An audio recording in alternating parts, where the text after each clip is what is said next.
Хайырлы күннәр, ассаламу алейкум барчагызга да. Без Болгар Ислам академиясенә кабул итү имгакларына багышланган матбугат конференциясын башлап җибәрәбез һәм безнең бүгенге спикерлар. Болгар Ислам академиясе ректор вазифаларын башкаручы, филология фәннәре докторы, доцент, Татарстан фәннәр академиясенең мөхбир әгъзасы Айнур Әхәт улы Тимерханов, академияның белем бирү эшчәнлеге буенча проректоры, ислам фәннәре докторы Гыйззәтуллин Рамил Әнәс улы һәм академия мөгаллиме, ислам фәннәре һәм гарәп филологиясе докторы Шейх Исмаил Болбол. Иң беренче булып сүзне Айнур Әхәтович сезгә, гомумән кабул итү комиссиясе ничек узды? Барлык юнәлешләр буенча да студентлар бармы, урыннар тулымы? Ничегрәк анда сезнең? Рахмат, хәерле көн, хөрмәтле җәмәгать, кадерле журналистлар, килгән кунаклар. Сезнең барыгызны да Болгар Ислам академиясе коллективы исеменнән кайнар сәламлыйм. Ассаламу алейкум ва рахматуллахи ва баракатуху. Академияның эшчәнлеге белән кызыксынуыгыз өчен зур рәхмәтемне җиткерәм. Иншалла бүгенге очрашу кысаларында сездә булган барлык сорауларга җавап бирергә тырышырбыз. Академияның эшчәнлеге белән таныштырырбыз, аның бүгенге торышы, булган уңышлары, бәлки кимчелекләре белән дә җитешсезлекләр безнең эшебездә булган. Һәм инде шул бергәләп, бәлки инде киләчәккә академияның тагын да нәтиҗәләргә үсеш перспективаларында билгеләргә, ачыкларга бүгенге очрашу һичшиксез ярдәм итәр дип ышанам. Кыска гына академия белән таныштырып китмәкче булам. Беренче чиратта белгәнегезчә инде академия Россия Федерация президенты Владимир Путин югарлыгында хуплау тапкан федераль дәрәҗәдәге проект. Академия бөтен Россия күләмендә эшли, Россия мусульманнарына, Россия халкына хезмәт итә.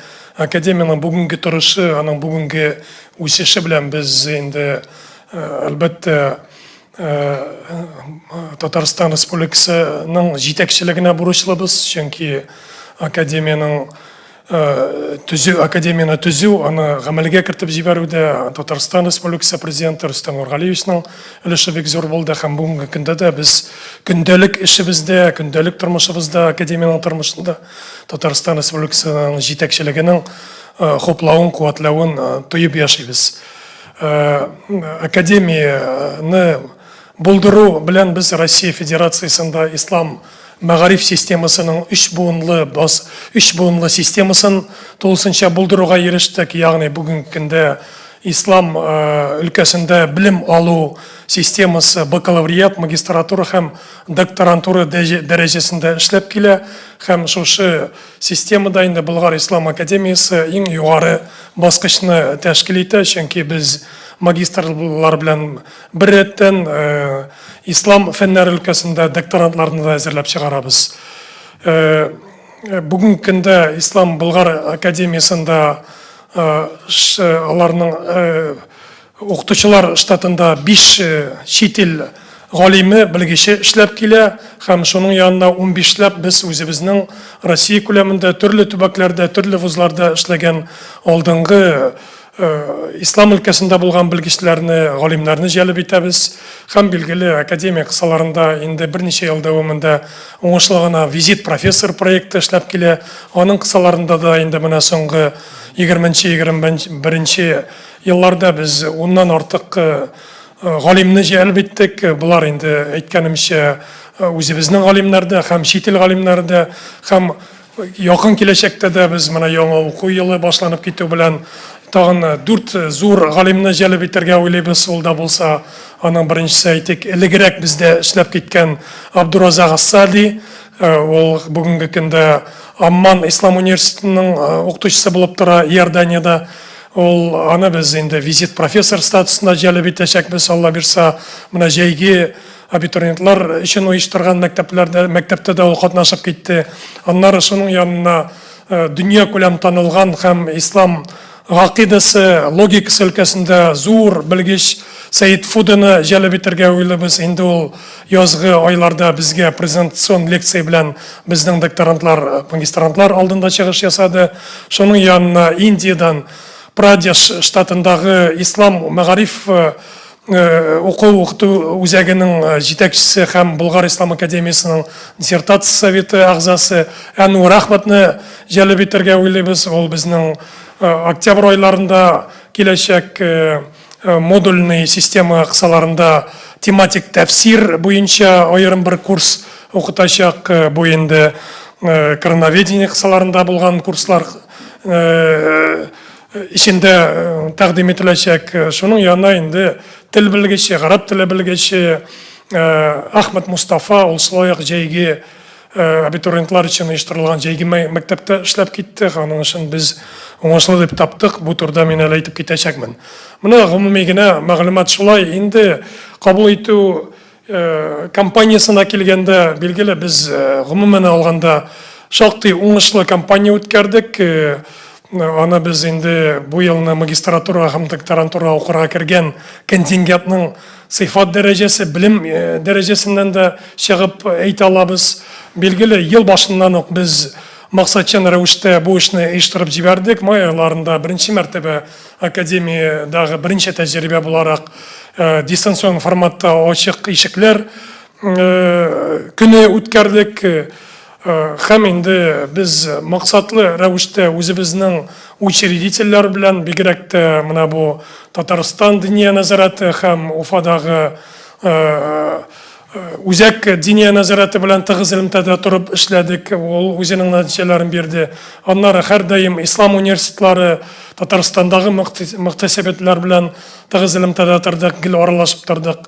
Шуның янында май айларында Болгар Ислам академиясе делегациясы минем җитәкчелегемдә Төньяк Кавказ республикаларына эш сәфәре белән булып кайттык. Бер атна дәвамында без барлык диярлек дин әһелләре белән зур абруй казанган мөфтият җитәкчеләре белән мин шәхсән таныштым, очраштым.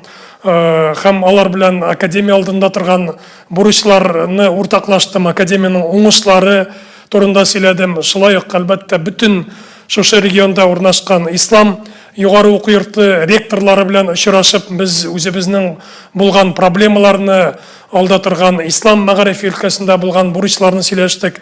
Дагестанда булдык, Чечняда, Кабардино-Балкария, Карачаево-Черкесия, Северная Осетия, Алания. Ягъни мин водыдан башлап Дербентка хәтле барып җиттек. Һәрбер урында без менә иштәлекле, предметлы әңгәмәләр оештырдык. Бу да, әлбәттә, кабул итү кампаниясе кысаларында үз нәтиҗәләрен бирде һәм беренче мәртәбә буларак без бу елны инде студентлар арасында Чечнядан да, Кабардино-Балкариядан бик әзерлекле кешеләрне кабул иттек. Аннары инде Россия регионнарына чыксак, Кемерово, Новосибирск, Ульян өлкәләренә беренче мәртәбә безгә укырга керделәр. Инде турыдан-туры төп нәтиҗәләргә килгәндә без магистратурага ислам фәннәре кысаларында 25 кешене кабул иттек. Бу безнең план. Конкурс бер урынга 4 кешене тәшкил итте. Бу узган елгы конкурс күрсәткечләренә туры килә. Докторантурага без 10 урынга 15 кешене кабул иттек. Докторантурага конкурс бер урынга 6 кеше тәшкил итте. Бу, әлбәттә, узган елгы моңа кадәр булган нәтиҗәләрдән югарырак. Шуннан да менә безне аеруча докторантурага кергән шәкертләребез нык шатландыра, чөнки аларның сыйфат дәрәҗәсеннән билим дәрәҗәләре, гарәп телен белү дәрәҗәләре бермә-бер югары булды. Һәм шуңа күрә без инде аз гына күбрәк кабул итәргә булдык. Һәм яңадан да шатландырган нәрсә шул, менә бу абитуриентларның сыйфат ягыннан, иштәлек ягыннан, билим, динне белү якларыннан һәм шушы дин өлкәсендә булган тәҗрибәләр ягыннан алар барсы да зур инде тәҗрибә туплаган, билим туплаган кешеләр. Булар арасында безнең ислам университетларында, ислам уку йортларында эшләүчеләр дә, кафедра мөдирләре дә бар.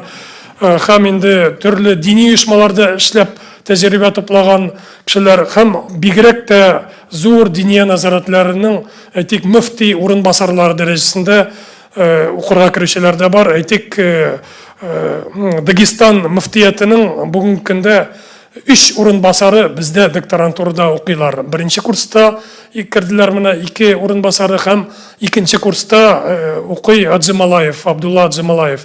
Менә шушы яктан якын килеп караганда да быелны біз қабыл еткен студентлар, алар бірме-бір өзлерінің білімлері білән юғарырақ дәрежеде тұралар. Белгілі, мына бұл сыйфатлы қабыл етуге біздің ел сайын өткәрә тұрған жайге, абитуриентлар үшін белгіленген жайге мәктәптә нык ярдәм итте. Біз аны быелны 5-нче мәртәбә үткәрдек. Әлеге мәктәптә 80-гә якын абитуриент катнашты һәм аның программасы да бик интенсив итеп эшләнгән иде. Без ул программага үзебезнең укытучыларны да, чит ил галимнәрен дә җәлеп иттек. Магистратурага кабул итү имтиханнары диктант язудан, ислам фәннәреннән тестирование электрон рәвештә һәм комиссия әгъзалары белән әңгәмә корудан гыйбарәт иде. Докторантурага исә төп таләп ул шул ук тестирование үтү һәм комиссия әгъзалары белән әңгәмә кору, аларның инде киләчәк докторлык темасының, диссертацияның темасы булыр дип фаразланган темага реферат эшләргә тиешләр иде. Алар менә шушы рефератны якладылар алар комиссия каршында. Билгеле, программаның эчтәлеге ул гарәп телен өйрәнүгә бәйле, ислам фәннәрен, методология научно-богословского исследования дибез, һәм инде Россиядә ислам тарихы темасына да лекциялар булды. Иң аерылып торган ягы, без быелны үткәндәге тәҗрибәне исәпкә алып, төп игътибарны гарәп теле буенча әзерлек курсларына юнәлдердек һәм махсус моның өчен без быелны инде чит ил галимен чакырдык. Ул Ахмед Мустафа, гарәп телен чит аудиторияда укыту өлкәсендә зур тәҗрибә туплаган кеше. Менә безнең инде эксперименталь рәвештә шушы алым үзен тулысынча аклады. Ахмед Мустафа белән рәттән үзебезнең гарәп теле белгече, академияда магистратураны тамамлап, бүгенге көндә докторантурада эшли торган, Казан Ислам университетында укыта торган егетебез Роман Зиякаев укытты, ягъни чит ил белгече һәм үзебезнең белгеч. Менә бу тандем бик яхшы нәтиҗәләр бирде һәм яңа уку елы башыннан без Ахмед Мустафаны инде тулы ставка иншалла академияга эшкә чакырабыз. Ул 1 сентябрьгә килеп җитәчәк һәм инде махсус гарәп телен укыту белән шөгыльләнәчәк. Безнең магистрантлар, докторантларның гарәп телен белү дәрәҗәләрен чарлау, камилләштерү һәм башкалары. Менә нәтиҗәләр безнең шушылай. Айнур Ахатович, бик зур рәхмәт. У нас сегодня двуязычная пресс-конференция, поэтому слово Рамилю Анасовичу. Расскажите, пожалуйста, по каким специальностям вообще у вас обучаются студенты и коротко об учебной программе. И еще такой вопрос. У вас, мы сами обучались в Болгарской академии. Присутствует ли у вас онлайн обучение? То есть вот Айнур Ахатович сказал об огромном количестве студентов из регионов России. То есть это только в офлайн режиме или же есть возможность также повысить свои знания и в режиме онлайн тоже? Бисмиллахир-рахманир-рахим. Рахмат итсәгез урысында җавап бирәм. По образовательной деятельности, вкратце говоря, у нас мы обучаем по магистратуре направлению ПСИРПРО, это подготовка служителей религиозного персонала религиозных организаций, профиль исламские науки, магистратура и докторантура. А также мы открыли в прошлом году новое направление, это теология, исламская теология, на котором также проводим обучение. По специальностям, то есть у нас основной набор студентов, который с 2017 года идет, это как раз и исламское направление, исламские науки. То есть студенты у нас обучаются в магистратуре 3 года, и в процессе обучения они пишут свою научно-выпускную квалификационную работу, то есть магистерскую работу, по таким специальностям, как исламское право, исламское вероубеждение, коранические науки и хадисоведческие науки, можно сказать, по основным 4 направления. Однако, то есть в общем, то есть изыскание у нас еще есть и направление докторантуры. Там уже наши докторанты, они обучаются 3 года, то есть с этого года уже 3 года обучаются, и до 3 лет, и в основном, то есть они выбирают темы, которые связаны с возрождением отечественного богословия или же классическое исламское богословие, а также современные вопросы мусульманского ума, в частности российского ума, которые популярны, которые являются наиболее востребованы для изучения. Касательно обучения с применением дистанционных образовательных технологий, то есть сейчас пока у нас дистанционного обучения так такового отдельного нет, но однако в условиях пандемии, то есть мы перешли то есть в один период именно такое именно обучение. То есть у нас некоторые студенты, которые не могли приехать из-за рубежа, а у нас есть иностранные студенты, они обучались вот с применением этих дистанционных технологий. Спасибо вам большое.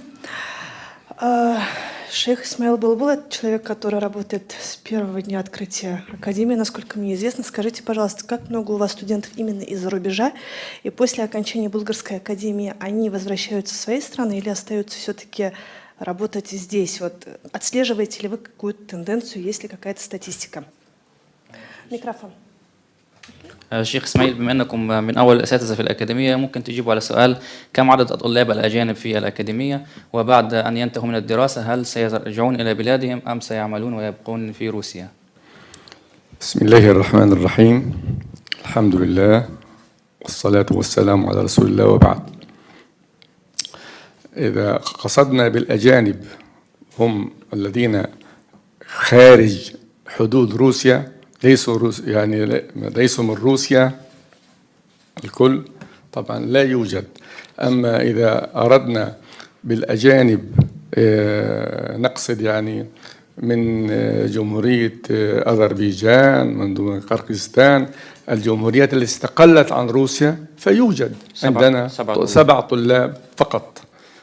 وإذا تخرجوا ممكن يعودون إلى بلادهم وينشرون الإسلام الحقيقي هناك. Если имеете в виду зарубежные студенты из данного Азербайджана, то у нас таких нет.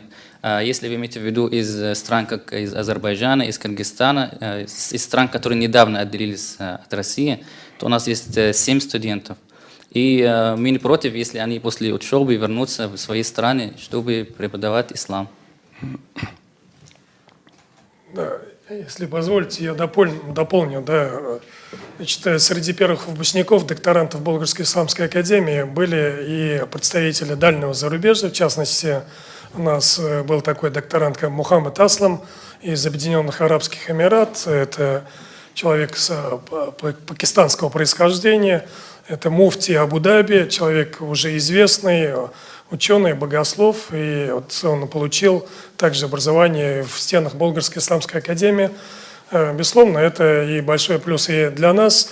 В настоящее время, вот в этом году к нам поступил, да, вот доктор тоже отметил, поступил один студент, выходец из Йемена, но проживает уже последние 5-6 лет в России, но имеет такое базовое исламское образование, полученное в арабских странах.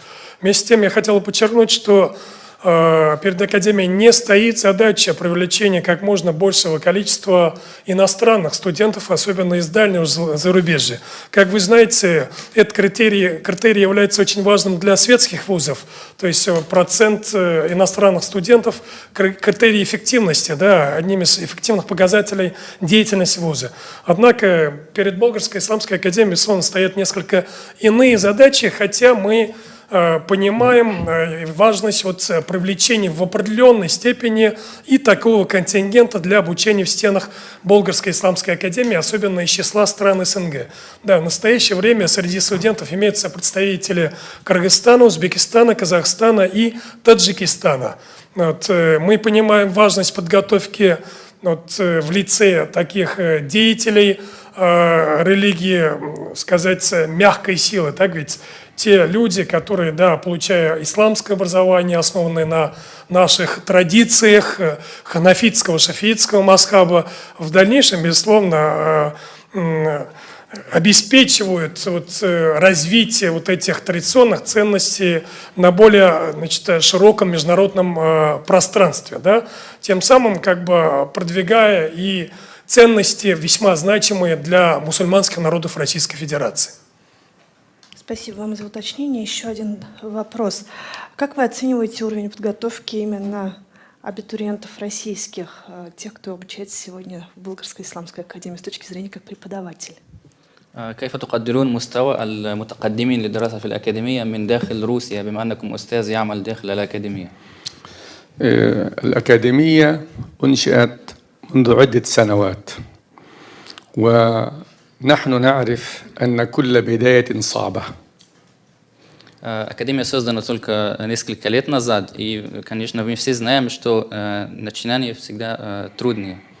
وبمرور السنوات والأشهر والفصول الدراسية الطلاب صاروا يتحسنون ويرتفع مستواهم إلى أعلى. И, конечно, с годами уровень обучающихся улучшается постепенно. والسبب في ذلك هو حرص الإدارة على اختيار الأساتذة العلماء، هذه واحد. الثانية اختيار الطلاب بعد امتحانهم وإعطائهم عدة دورات دراسية. И это благодаря вниманию руководства к тому, чтобы привлекать опытных преподавателей и чтобы оценивать уровень студентов и стараться его улучшить. وبالفعل ارتفع مستوى الطلاب في مرحلتي الماجستير والدكتوراه، وكتبوا بحوثا علمية جيدة وحققوا مخطوطات كثيرة ممتازة. И это привело к тому, что уровень магистрантов и докторантов на самом деле повысился, и они написали очень ценные научные работы. وفهموا في الأكاديمية المعنى الحقيقي للديانات السماوية. И в стенах Академии наши обучающиеся понимали правильные понятия религии. وفي كل المحاضرات وفي كل المواد الدراسية الأكاديمية تعلم الطلاب أن الإسلام ليس فيه حزبية ولا منظمات إرهابية ولا تطرف.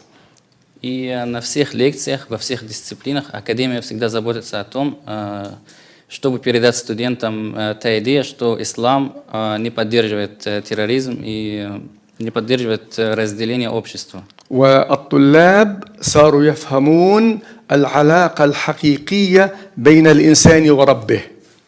И благодаря этому студенты понимают истинную связь между человеком и его Богом, وبين الإنسان وأخيه الإنسان. а также между людьми. وهذا يعني يساعد على العلم والتطور في العلم.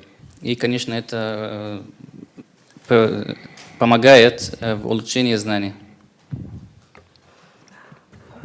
Рахмат, шукран. Вопрос был про абитуриентов, да?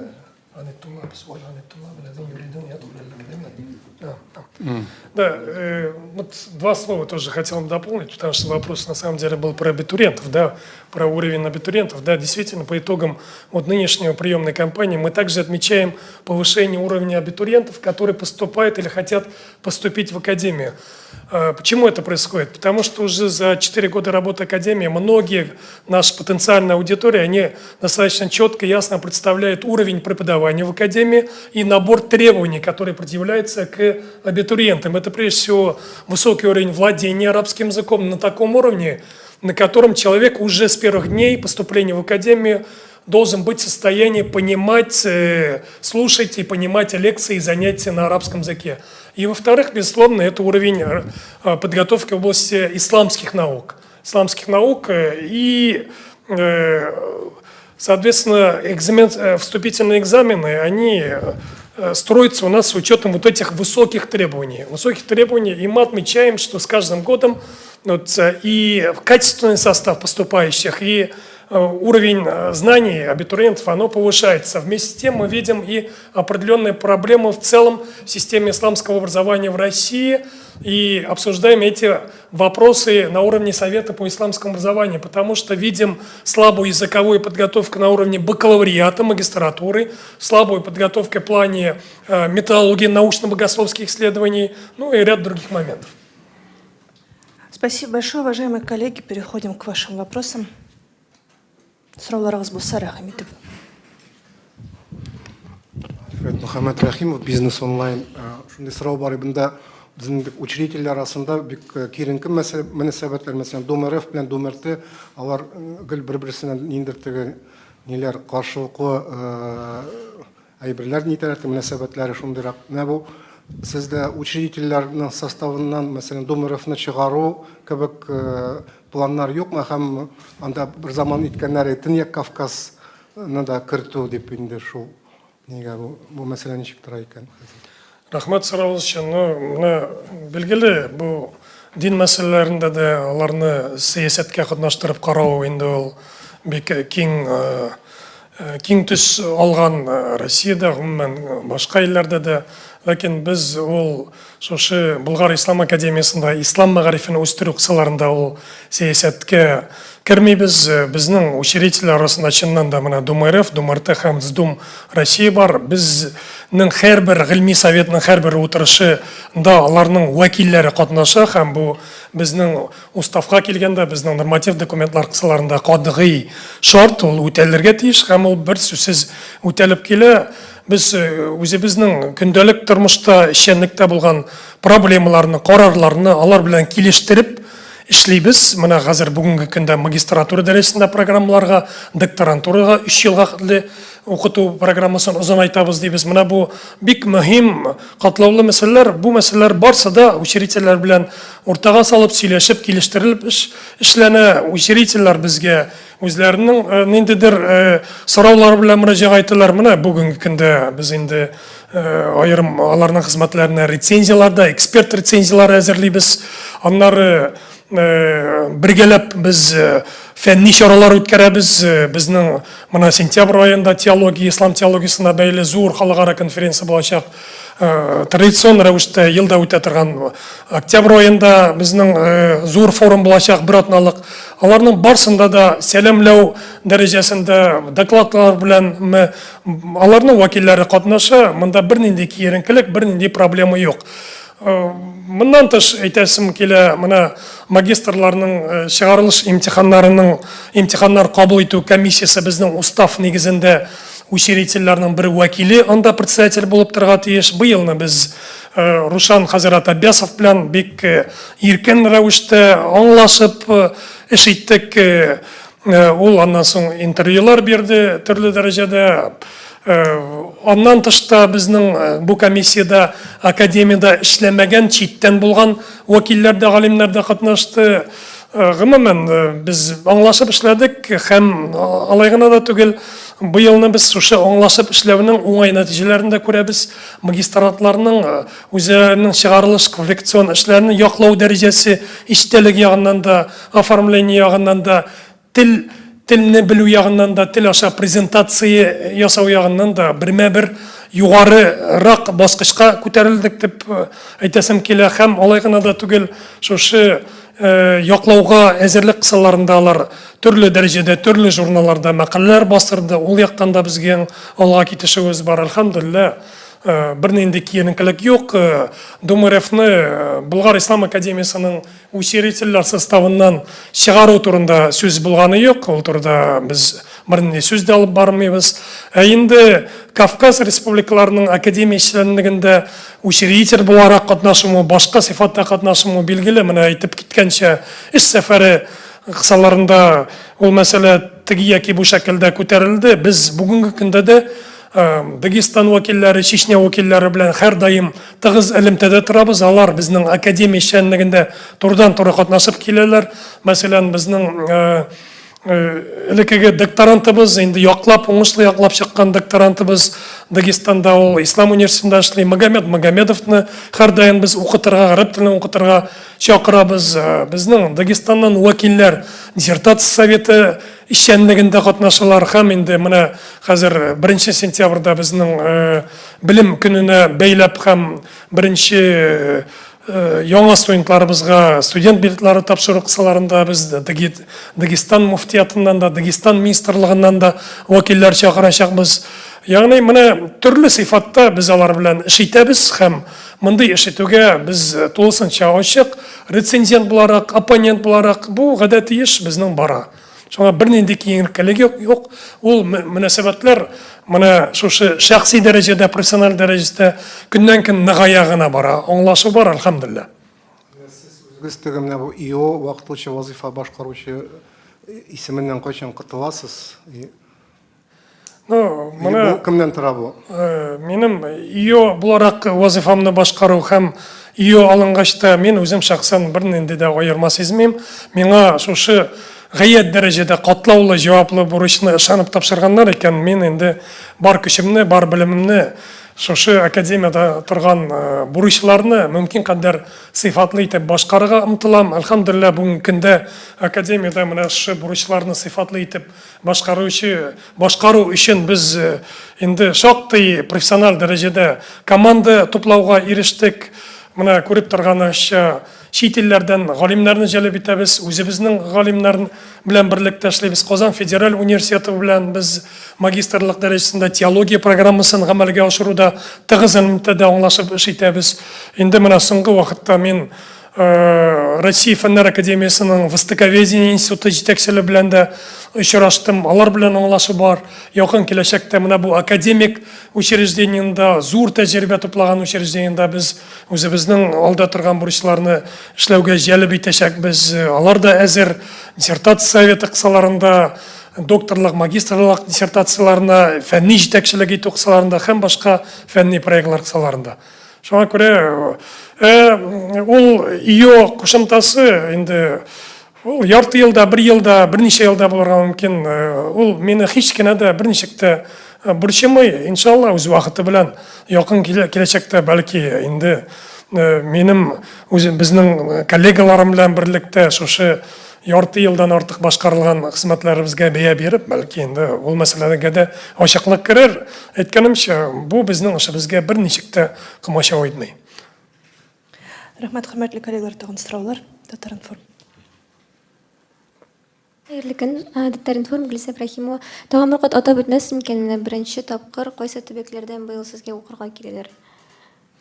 Беренче тапкыр менә беренче чиратта бездә бүгенге көнгә хәтле Чечня Республикасыннан юк иде. Бер кеше докторантурага кабул ителде. Һәм Кабарда-Балкар Республикасыннан 2 докторант, югары дәрәҗәдәге белемле, зур административ тәҗрибәле булган егетләр һәм инде моңа кадәр дә чит илләрдәге Ислам университетында югары белем алган иптәшләр, бит академияда алдында торган бурычларның берсе менә бу чит илләрдә укыган безнең егетләребезне шулай ук Болгар Ислам академиясына белем алырга җәлеп итеп, инде үзебезнең шушы Россия мусульманнарының традицион кыйммәтләрендә җиткерү, сеңдерү бурычы тора. Менә шушы бурычны без үтәбез алар аша. Аннары инде Россия Федерациясының регионнарына килгәндә беренче мәртәбә Удмуртия Республикасынан укырга керделәр. Кемерово, Новосибирск, Ульян өлкәләреннән. Гомумән алганда 20-гә якын Россия регионыннан бүгенге көндә академияда студентлар белем ала. Шуның янына әйткәнемчә 4 СНГ вәкиле һәм 1 вәкил чит илдән, Гарәп әмирлегеннән. Гәрчә укырга теләүчеләр арасында ерак чит илләрдән Индонезия, Алжирдан безнең укырга теләүчеләр булды. Ләкин инде сайлап алу нәтиҗәләре буенча әйткәнемчә шулай эшләр. Менә шушы чит илдән килүче студентлар һәм Татарстан студентларының белем дәрәҗәсе арасында берәр аерма бармы? Монда төрле яктан кара була. Менә әйткәнемчә докторантурага кабул ителгән студентлар арасында гарәп телен белү дәрәҗәсе ягыннан безнең менә аларның берсенә дә бернинди дә теге өстәмә сораубыз, шигебез тумады. Менә бу зур күрсәткеч. Инде менә шундый мәгълүмат китерә алам. Әйтик, шул ук Гарәп әмирлегеннән булган студентыбыз, ул беренче сынауны, тестирование, ул компьютерда үтте. Анда 100 сорау иде һәм вакыт ягыннан алар чикләнмәгән, ләкин без аңа игътибар итәбез. Әйтик, ул 100 сорауга җавапны 1 сағаттан артығырақ язды. Енді біздің әйтек Болгар Ислам Академиясынан 3 докторантыбыз шулайық быелны магистр программасын тамамлап докторантураға кіруге еріштілер. Аларның икisi быелны тамамлаучылар, бірсі узган ел. Аларның арасында бірсі, мәселен, әлеге сұрауларға жауапны 40-50 минут ішінде тамамлап, бұл тестирование тамамлады. Мұны түрліше қараға була. Шуңа көре, ол шетелден оқырға кірушілерінің білімі ислам фәннәр өлкәсендә теге нык айырылып тора дип мин әйтмәсәдем. Инде тел белү ягыннан инде гарәп телен чит тел буларак өйрәнеп шундый дәрәҗәгә ирешүне исәпкә алсак, безнең укучыларыбыз алар үстенрәк тора. Рәхмәт. Тагын сораулар? Дилбәр. Укучылар арасында якын чит илләрдән, төбәкләрдән бар дисез. Үзебезнең Татарстаннан ничә кеше һәм проценттан караганда күпмесен тәшкил итә? Һәм сездә уку бушкамы? Буш вакытта нәрсә белән шөгыльләнәләр? Болгар бит инде Казаннан ерак. Буш вакытлар бәлки юктадыр инде, ләкин нидер чаралар үткәреләме? Нәрсә белән шөгыльләнәләр? Менә бу чыннан да бик урынлы сорау. Без чит ил студентлары, СНГ студентлары турында сөйлибез. Менә быелгы кабул итү компаниясы да шул яктан уңай якка, нык уңай якка аерылып тора. Менә бу магистратурага да, докторантурага да кергән студентларның яртысы диярлек, 40%-тан артыгы булар татар милләтеннән булган шәкертләр, студентлар һәм иң мөһиме теге без аны татар булганлыктан гына укырга кабул итмәдек.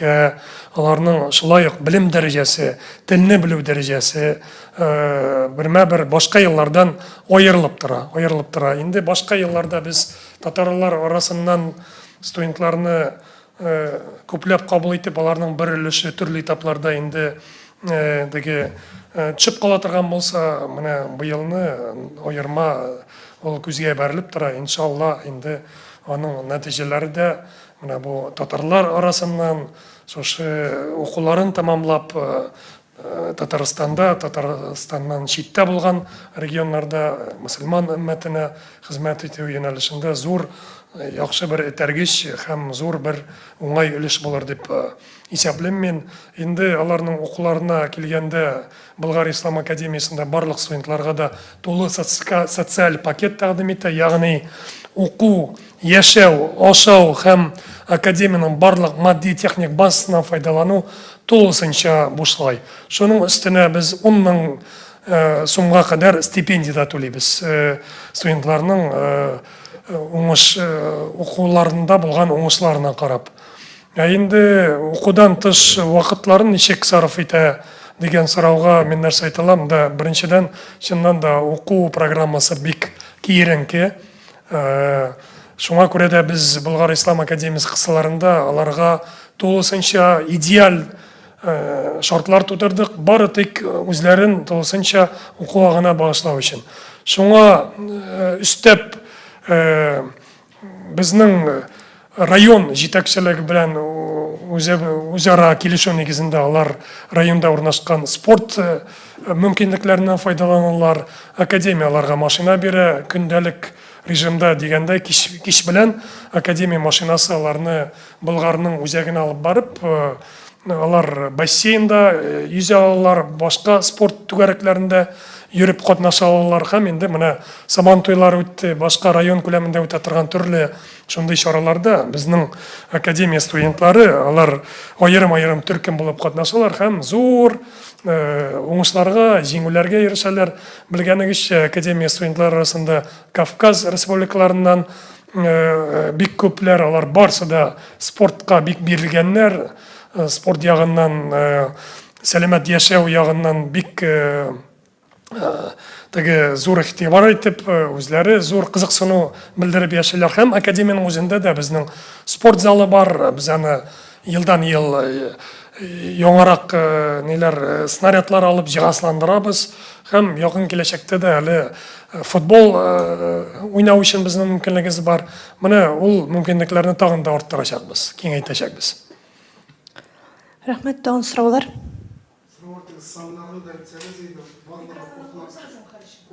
Күпме кеше укый ниде академиядә хәзерге вакытта һәм ничә абитуриентны кабул иттегез, ничә кеше укыячак докторатура, магистратура, бакалавриатурада, вот шундый не саннар бармы? Яхшы, бүген яңа кабул ителгән студентларның санын исәпкә алганда 15 студент укыячак академиядә, шуның бүгенге көндә 28 докторантура программасы кысаларында, калганнары магистратура, бу инде магистратура ислам фәннәре кысаларында да һәм шушы студентларның 22-се теология программасы кысаларында белем алачак.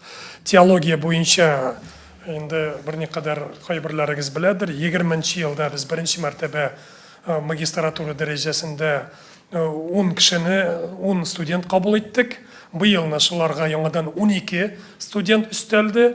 Әйтергә кирәк, менә бу ФГОС тарафларында гамәлгә ашырыла торган магистрлык программасы, ул беренче чиратта академияга инде укырга кирип укуларын дәвам иткән, үзебезнең студентларга исәпләнгән. Быелны да ул абсолют күпчелек укырга кергән магистратурага, теологияга укырга кергән студентларның 90%-ын менә шундый үзебезнең беренче курска укырга кергән студентлар тәшкил итә һәм берничәсен читтән кабул иттек.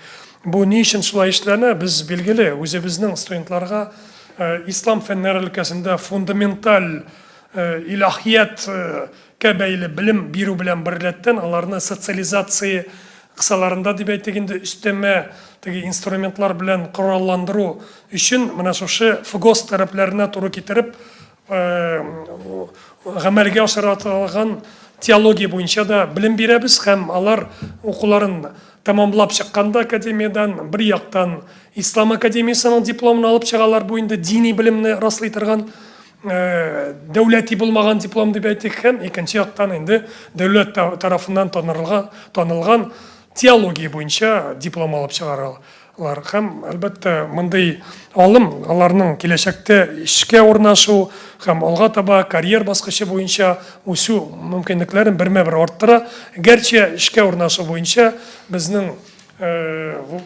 студентларның әлегә андый проблемалары юк, чөнки укырга кабул итү этабында без үч яклы кабул иткәннән соң үч яклы килешү төзибез. Академия, студент һәм аны тәкъдим иткән оешма белән. Нигездә ул дини назаратлары. Рекомендательное письмо дибез, ул укырга кирергә теләүчеләр безнең академияга килгәндә тапшырылган документлар арасында аларның бер пункты булып тора. Рекомендательное письмо от духовного управления, от государственных структур һәм башка дигән формулировка белән. Демәк, 15 студент магистратурага без ислам фәннәре кысаларында 25 кеше кабул иттек, докторантурага 15 кеше, 10 план 10 булса да, һәм теологияга план безнең 10-12 кеше кабул иттек. Ни өчен аз гына күбрәк кабул итәбез? Чөнки тәҗрибә күрсәткәнчә, төрле сәбәпләр аркасында, анда шәхси булырга мөмкин, сәламәтлеккә бәйле сәбәп булырга мөмкин. Гадәттә ел сайын 2 кеше, 3 кеше инде укудан я китә, я без аны чыгарабыз. Менә шуны исәпкә алып. Рәхмәт. 15 барлыгы укыячак име бу яңа укуюында. Элек кергәннәр белән бергә. Гомумән әйе. Һәм инде әйтергә кирәк, академия алдында менә бу студентлар санын анда күпләп арттыру, 1000-гә җиткерү бурычы тормый. Безнең бурыч башка. Без мөмкин кадәр югары сыйфатлы, югары дәрәҗәдә ислам өлкәсендә тирән белемгә ия, дөньяви карашлары киң булган белгечләр әзерләп чыгарырга тиеш. Андый белгечләрне күпләп әзерләү максаты куела алмый. Бик зур рәхмәт. Сезгә тырыш яхшы студентлар, яхшы уку еллары булсын, хөрмәтле коллегалар, сезгә хәерле имин көннәр. Мы заканчиваем нашу пресс-конференцию. Всем хорошего, удачного дня. Барыгызга да зур рәхмәт.